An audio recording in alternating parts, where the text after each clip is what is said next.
This is my MP5. I've basically kept it mostly standard. I did a service on it not too long ago. I've had it since release, which was around 2020. So about 5 years.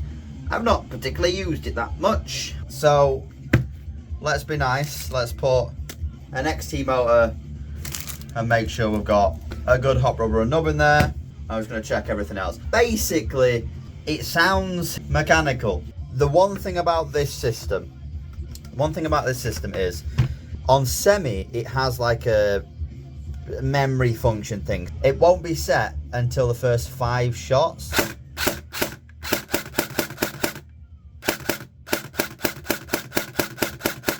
But then if I go to 3 round burst, that's why we use both. 3 round burst. And then auto. I mean, like,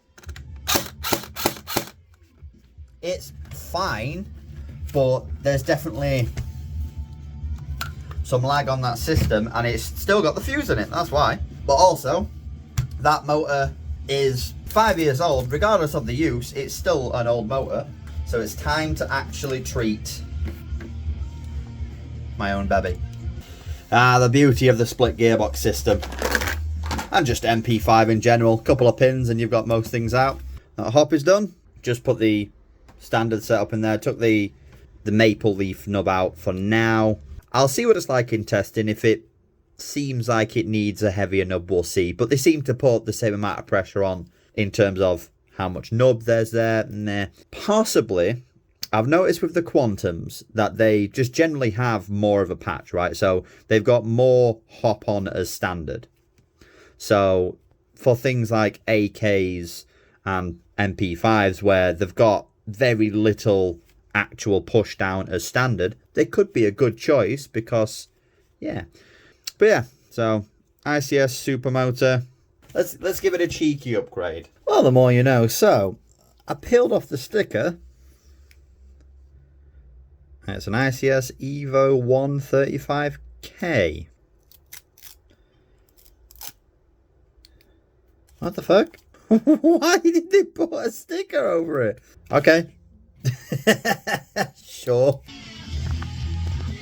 Alright. That is the motor in. Now to get the rest of the body through. Put it together. And I'll see. I'm going to take it out anyway. I'm just going to see how it cycles. I've just changed the motor. But we'll see. I'm removing. Yeah. Fucking whatever. That is all together. So, just with the motor in, what's the difference?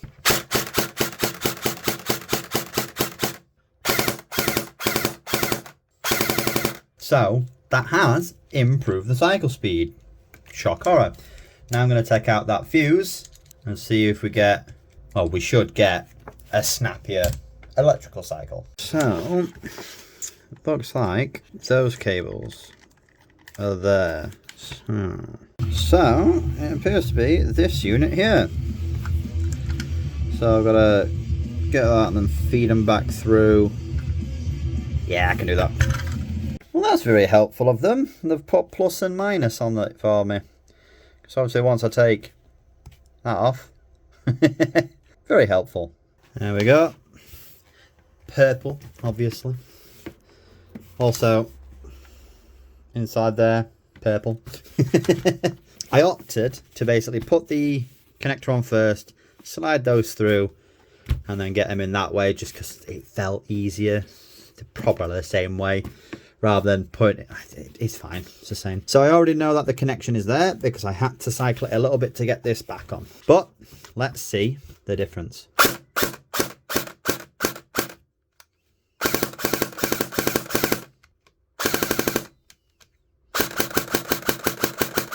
Much better.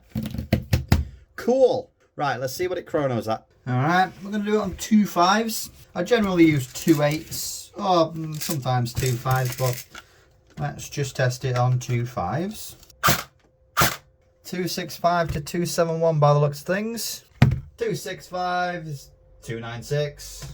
271 is 303. Right, turns out I had hop on that. Let's just do it with no hop, which is 335, but with no hop, it don't like no hop.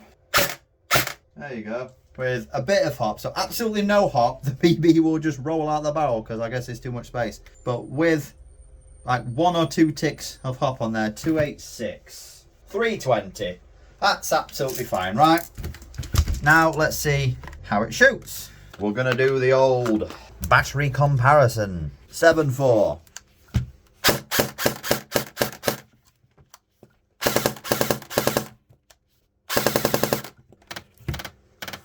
It don't like the 9.9. 11.1.